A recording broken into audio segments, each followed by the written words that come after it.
Alrighty, welcome back, everyone. We just talked about some of the college football playoff tiers. Very, very hard to get a beat on where everyone sits right about now, but I only have two real title contenders in Oregon and Georgia right this second. Obviously, that will change over the next couple of weeks, but definitely something to watch, and we will break it down probably in about 2 weeks now. We'll see how much it's thinned out, see how many teams are on the bubble, and see how many teams are firmly in the CFP going forward after about 2 weeks, but let's get into a couple of upset alerts because this week 10 is a little bit quiet. It's one of those weeks where you don't necessarily have all the teams playing. You have quite a few teams on a bye. I know LSU and Texas being the main among them, but plenty of other teams that are in action this upcoming weekend, including Boise State. And I wanted to talk about this game for the upset alert. I know that line is 23.5. I know that sounds a little bit crazy that I'm putting this out there, but this is a good SDSU team. This is a team that has not necessarily gotten a ton of respect around the country because they really struggled out of conference. They did not play very good football. They also played a very tough schedule out of conference. So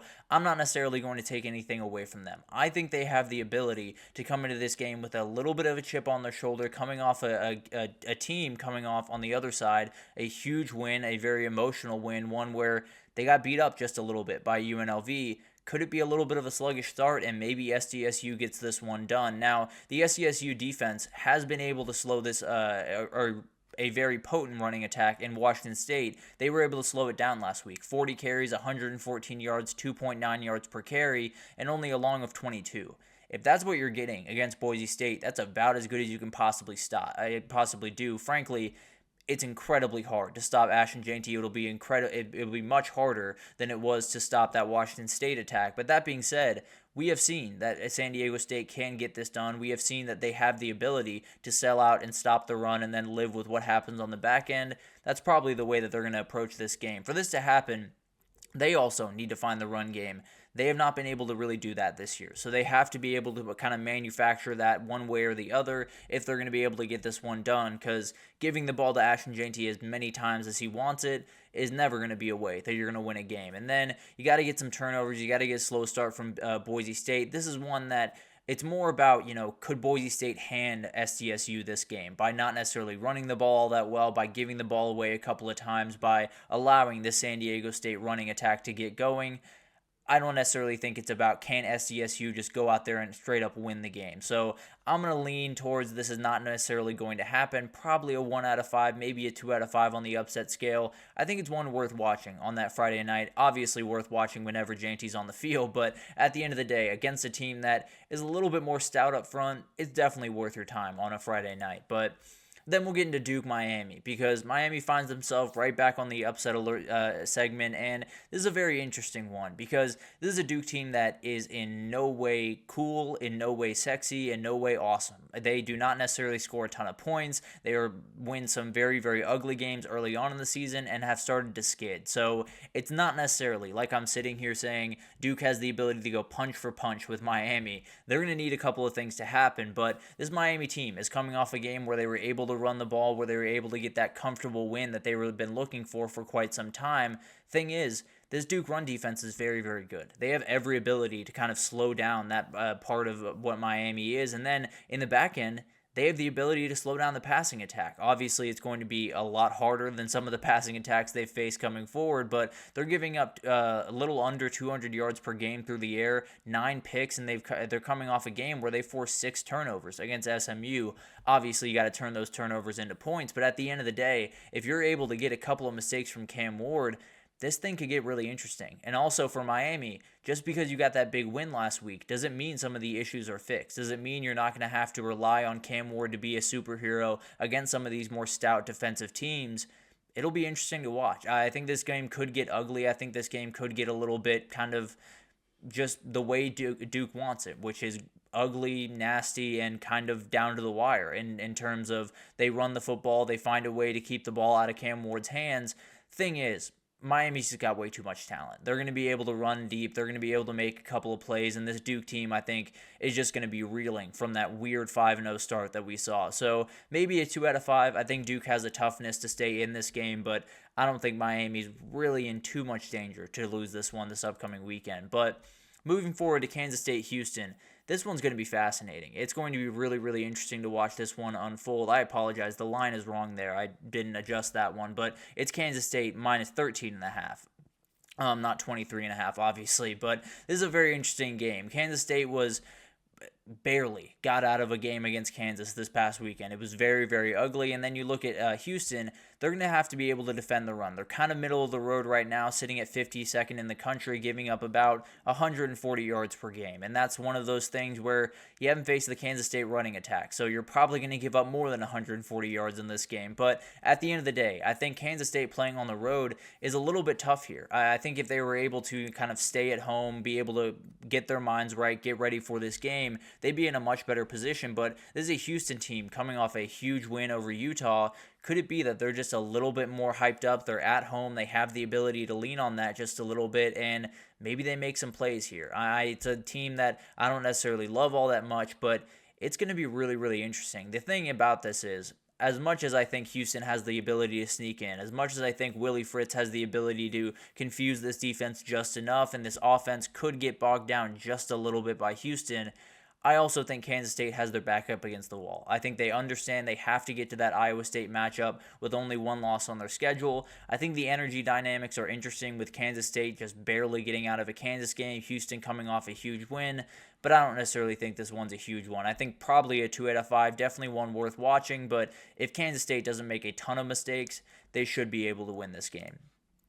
This is one that I'm watching very closely for a number of different reasons. But Navy's coming off a very, very tough loss to Notre Dame, obviously, and they gave the ball away a ton. They essentially gave that game to Notre Dame in a number of different ways, but they're in a really weird spot because you very well could have given away your CFP spot. If you don't get any more help the rest of the way, there's no way you're getting into the CFP. That being said, is there a little bit juice lost in that locker room, or are they fully ready going into this big-time game in Houston? Do they have the ability to bounce back against Rice and get right back on track and still possibly be in this race if they win the American and get a little bit of help around the way? But I think on the Rice side, it's a really interesting dynamic. They just fired their head coach, Mike Bloomgren, earlier this week, and a lot of the times it's something kind of weird happens in college football and really all sports around. When a coach firing happens, it tends to kind of fire up the team. They get this feeling that they let the coach down, that they did something to put the coach in this position, and they want to go out there and prove that they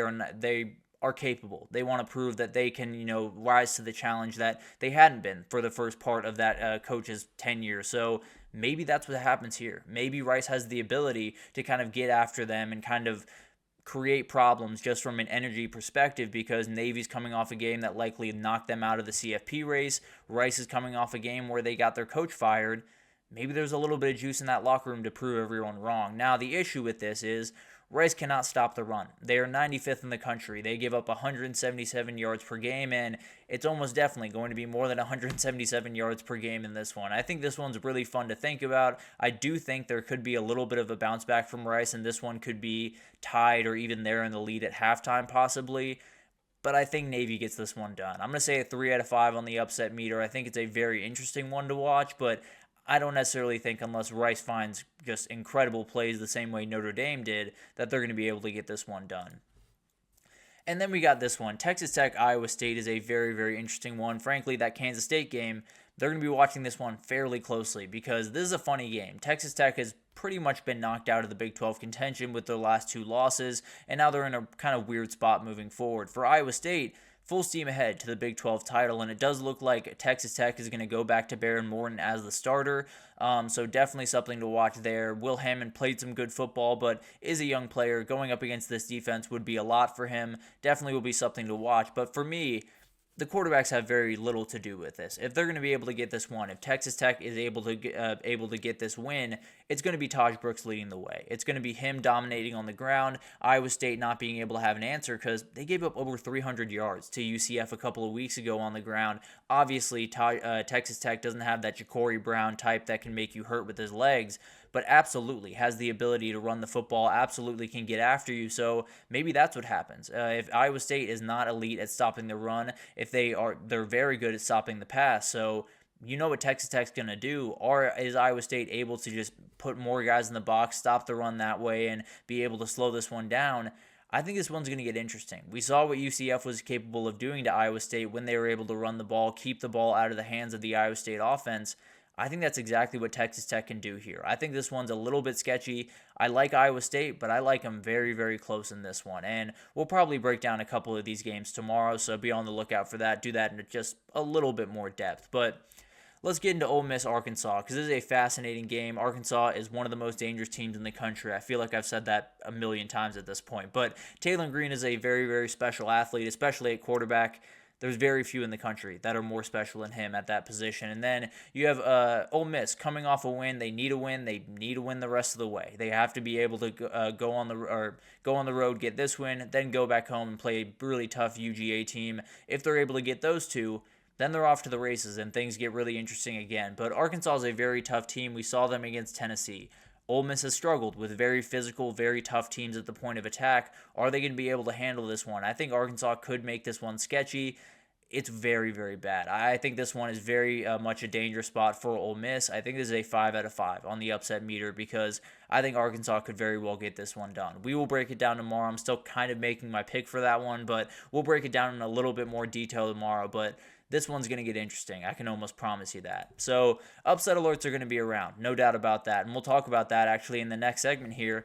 Is this weekend just a little bit too quiet? We have a lot of teams on byes and not those huge marquee games all over the place. Could this be one of those weeks where we see a ton of those big-time teams go down and everything is mixed up once again? But we'll break it down right after this.